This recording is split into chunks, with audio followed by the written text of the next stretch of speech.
Welcome back to Unbiased, your favorite source of unbiased news and legal analysis. Welcome back to Unbiased. Today is Tuesday, December 10th, and today's episode is very different. So you may be able to tell in the audio that my audio is not what it usually is.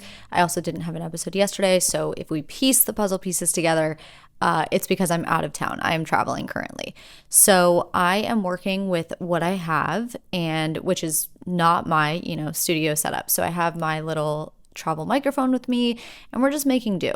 So for today's episode, I actually wanted to play 21 questions about me. And there's a couple reasons for that. Number one, I have a lot of new listeners. A lot of you have been here from the beginning, which is just incredible. But I do have newer listeners that found me leading up to the election and post-election. And I just feel like you want to know who you get your news from. You want to trust me, right? And so I just thought that this would be a fun idea to do. So I asked you all on Instagram to submit your questions, and I compiled a list of 21 questions, which I'm going to go through. These are it's a mix of career, a little bit of life, a little bit of personal. So it's kind of a mix of everything. So let's start with the first question of 21, which is, what inspired you to start Unbiased? What was your career path like generally? Start from the beginning. Okay, so it depends how far back you want to go, but I started working as a hostess. So I was a hostess back in high school. I was also a nanny part-time shortly after graduating high school. And then I went to college. I went to the University of Miami. We'll actually get into education later, so I'll save that. But I went to college. I did not work while I was in college. And then I took a gap year between college and law school. And what did I do during my gap year? I had 3 jobs during my gap year. So during my gap year, I worked at Michael Kors as a sales associate. I worked as a server at a local vegan restaurant. And that's actually one of my favorite jobs to this day, was that waitress job at the local vegan restaurant. And then my third job was nannying. So I did all 3 of those things to get the bills paid. And I made the decision to go to law school after a year of that. And in law school, I did not work. And then I took my first job when I got out of law school. That was in insurance defense, which is, so basically, you know how we have personal injury attorneys and they basically fight for people who got into car accidents and they get money from the insurance companies? I was on the other side of that. So I would defend the insurance companies. And a lot of times, especially where I live, this is obviously not every case, but there's a lot of fraud where friends will meet up or cousins or, whatever it is. And they'll say, hey, just like gently tap my bumper at the intersection here. And they'll do that and, try to seek a claim. So it was my job to work, to get those sorts of cases dismissed. And yeah, that's what I did. And I did that for 10 months. And I just always had this feeling. I just always felt I was meant for something else. I can't really explain it. I just didn't feel like that was going to be my long-term career. And so after working in insurance defense for 10 months, I actually started a cookie company with my sister. So random, I know, but we love baking. We've always baked with my mom. And we thought, you know what? It was the midst of the pandemic, and we thought, let's start a cookie company. Actually, a lot of people were starting cookie companies at this time. They were big, like half-pound cookies. And honestly, I look back on our product and the branding and everything, and I'm impressed. It was such a cool concept. It was called the cookie jar, and it was a box, like a really nice box. The box was $50. And I know some people hear that like, $50, how many cookies were you getting? 6 cookies, but these, remember, half-pound cookies, and the box these cookies came in was gorgeous. I know it's hard to even picture what a gorgeous cookie box looks like, but it was a black box that inside had 6 individual clear plastic square boxes that housed each cookie. It was just, the packaging was so great. So anyway, we did that. And then, it was good, but it wasn't good enough to support ourselves. So eventually we had to move on from that. And I went back to the law part-time, and I worked for a sole practitioner. He was in general business litigation. He did a little bit of landlord tenant stuff, a little bit of family law, kind of like a mixed bag of everything. So I would just help him with what he couldn't get to, essentially writing motions and things. And I did that part-time while also doing social media. And then I started posting on social media about like true crime. So if you're familiar with the Murdaugh case, I talked about that a lot. The Johnny Depp Amber Heard case, I talked about a lot.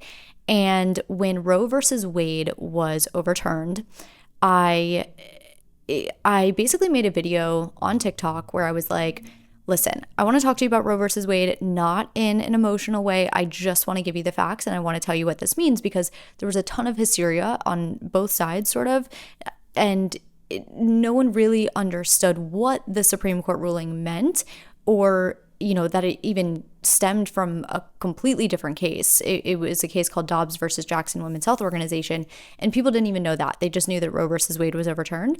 So I just wanted to educate people. And when I did that, it got over 1 million views, and everyone was just like, this is amazing. Like, we just want this. We just want to learn, we just want the facts so that we can think for ourselves. And so I started doing a little bit of that. And then the request for a podcast came. And here I am. I had no idea what I was getting myself into. I had no idea how difficult podcasting was.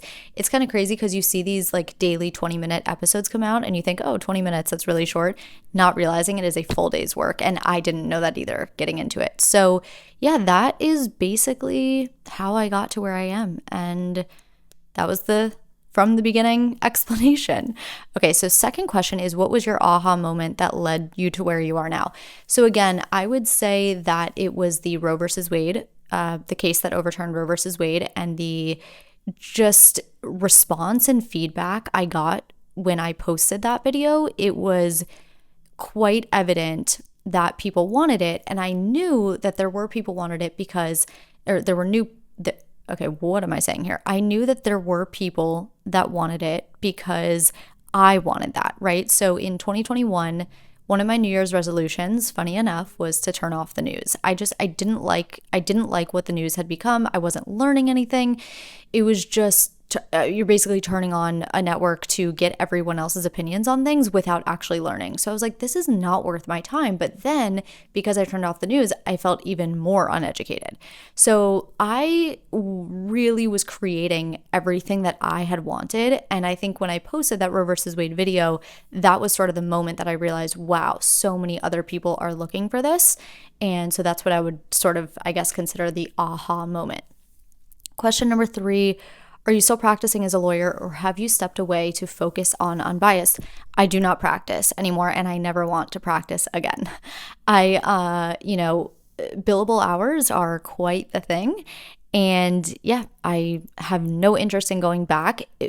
Also keep in mind, Unbiased is a full-time job between episodes 4 days a week, which make up, 8 a.m. to 5 a.m. and then after, or 8 a.m. to 5 p.m. And then after 5 p.m. when the episode goes out, I have to make content, promoting that episode. And then on Fridays, which are my free days, that's all my admin stuff. So I'm answering emails and, it is a full-time job and more. So no, I do not practice anymore, but my license is still active. I don't know that I'll ever let that go. I don't know. It just doesn't sit right with me. I'm like, I worked so hard to pass the bar exam. I just can't see myself giving up my license, but that's where I'm at right now. Question number 4, how many hours do you work and how do you keep work separate?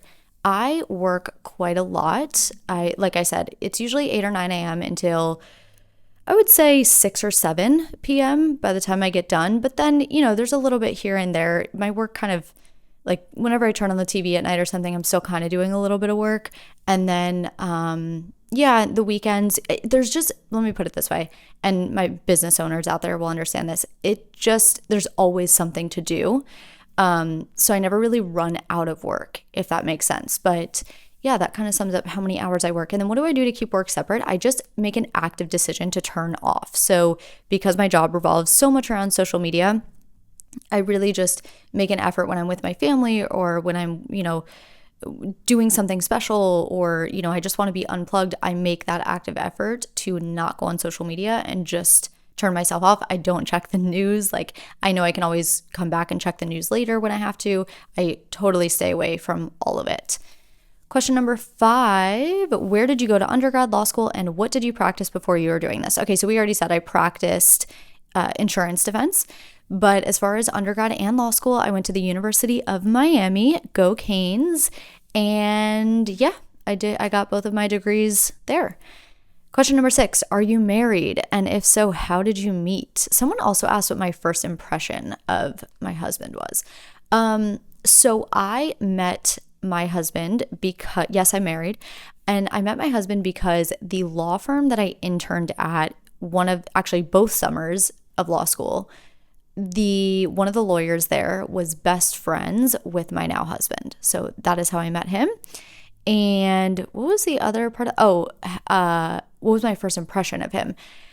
Honestly, nothing bad. I wasn't into him at first. He was just a funny guy that, I was actually trying to set one of my friends up with him. And I remember I was telling my dad one time, I was like, yeah, I'm trying to set so-and-so up with so-and-so, and he's a perfect guy. He's got a great job and he's funny and, all these things. And my dad was like, so why aren't you into him? And I was like, I don't know. And eventually it was his sense of humor that won me over. But yeah, that was my first impression. Question number 7. What would you do if income or money wasn't necessary to live? That is a fantastic question. And I would have to say travel.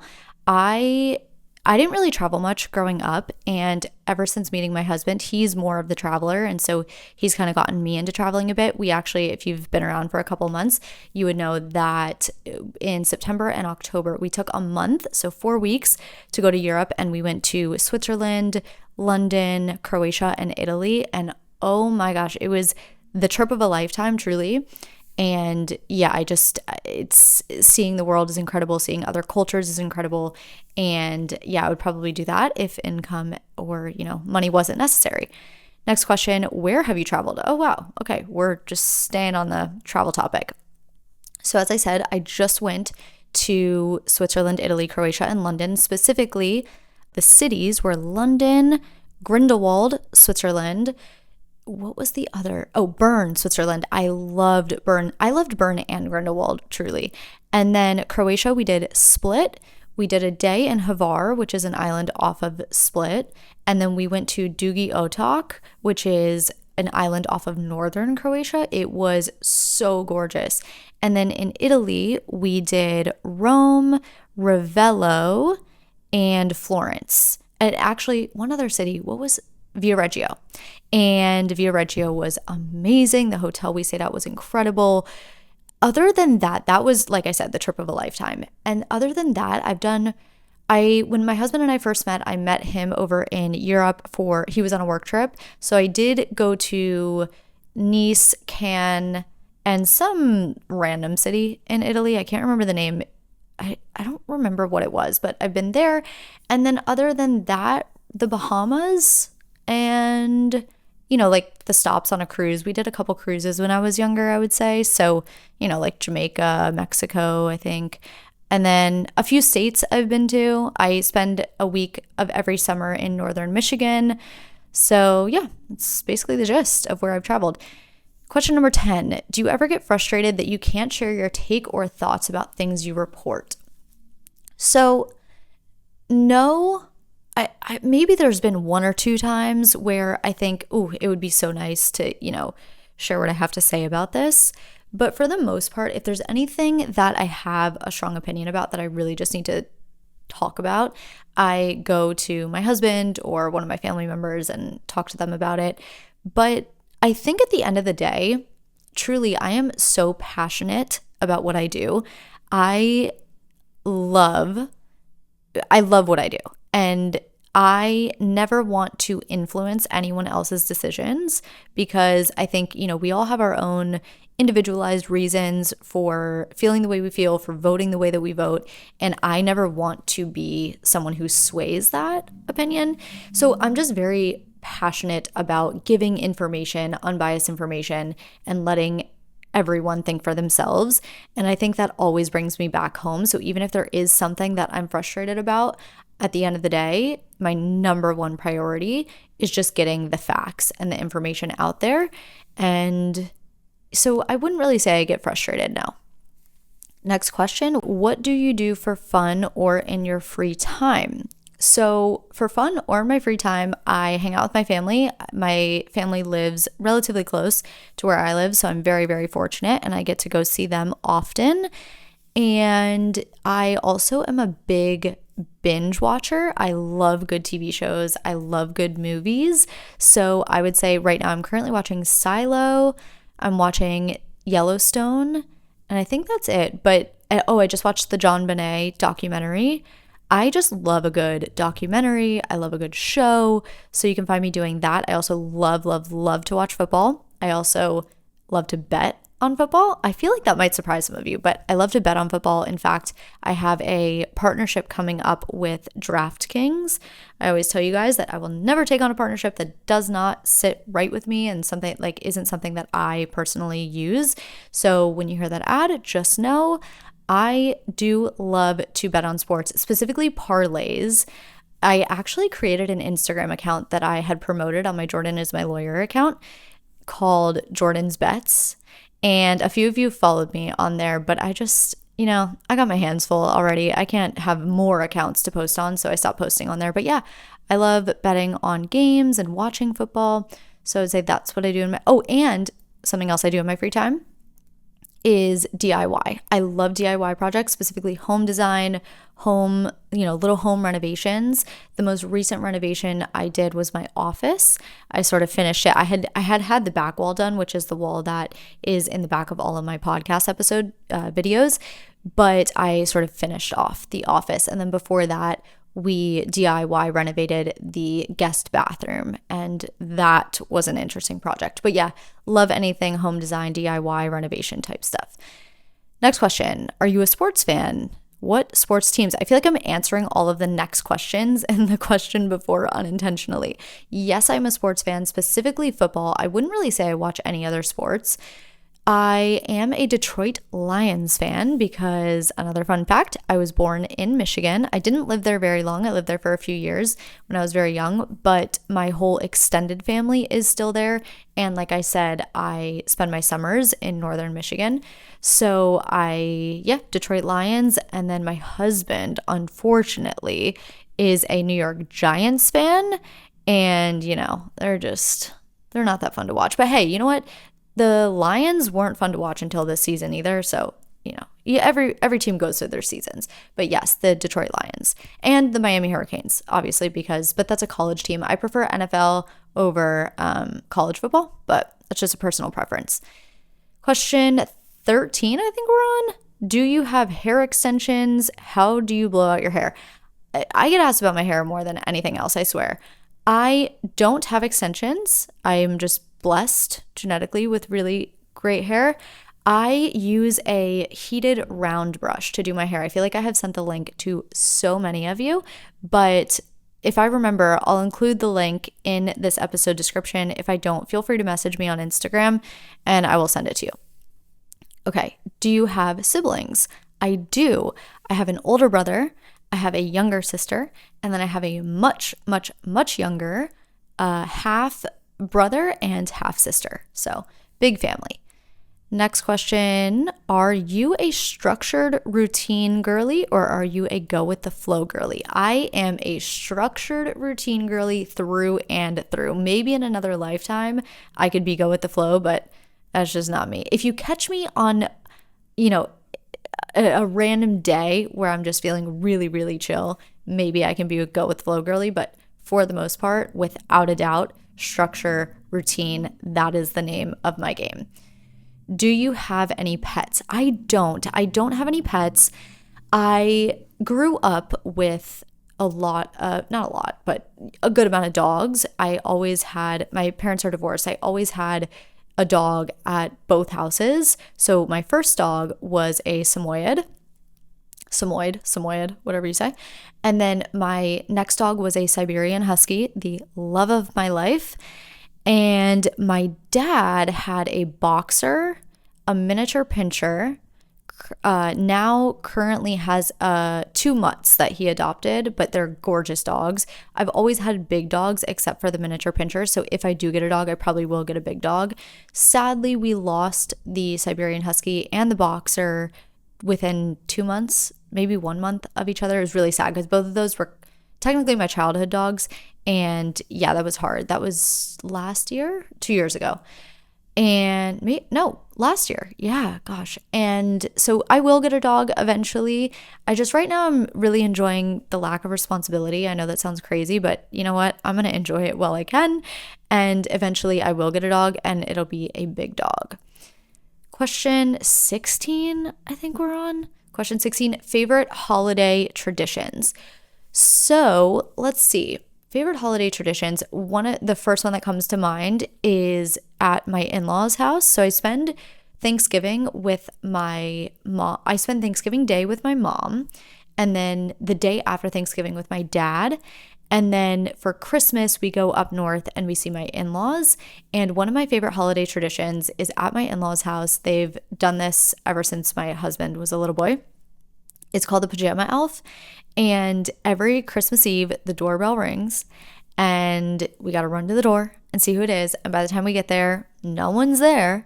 The Pajama Elf, he already left. He's a quick guy.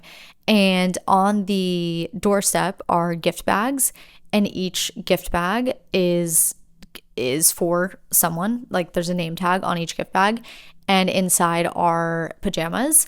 And those are the pajamas that we have to wear on Christmas Eve and Christmas Day. And it's just so, it just brings a sense of childhood. And I love it. It keeps the magic in Christmas, and it's just, yeah, it's one of my favorite holiday traditions. Okay, next question. How did you get comfortable being on camera? Practice. It definitely doesn't come easy. It's super weird talking to the camera. Even right now, talking to yourself is just wild.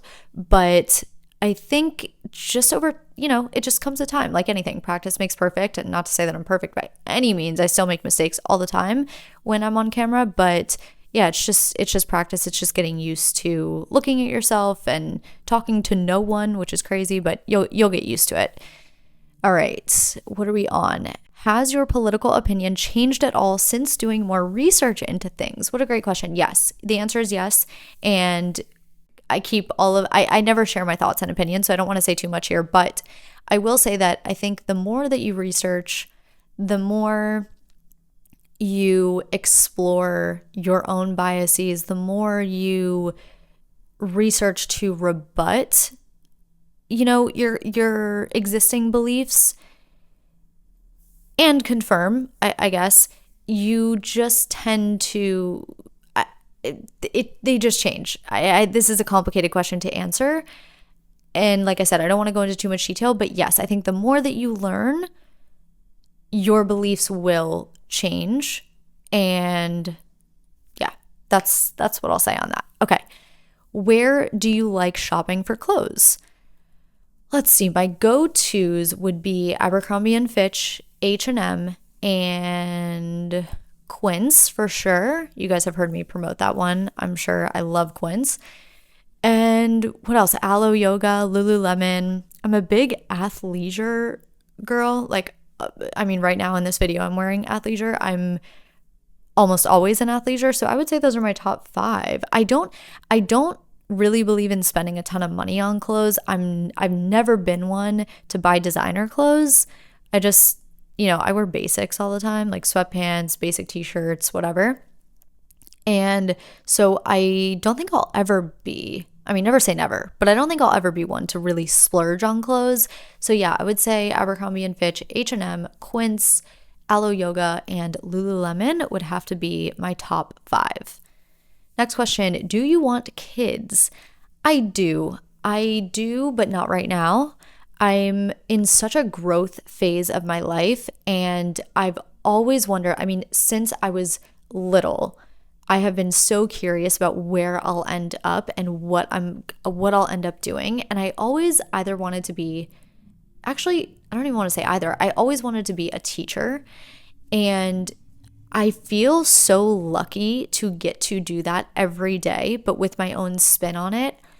And I'm just really grateful and fortunate for where I am in my life currently. And I'm really enjoying where I am. I'm really enjoying getting to like build this thing. I always wanted to be an entrepreneur.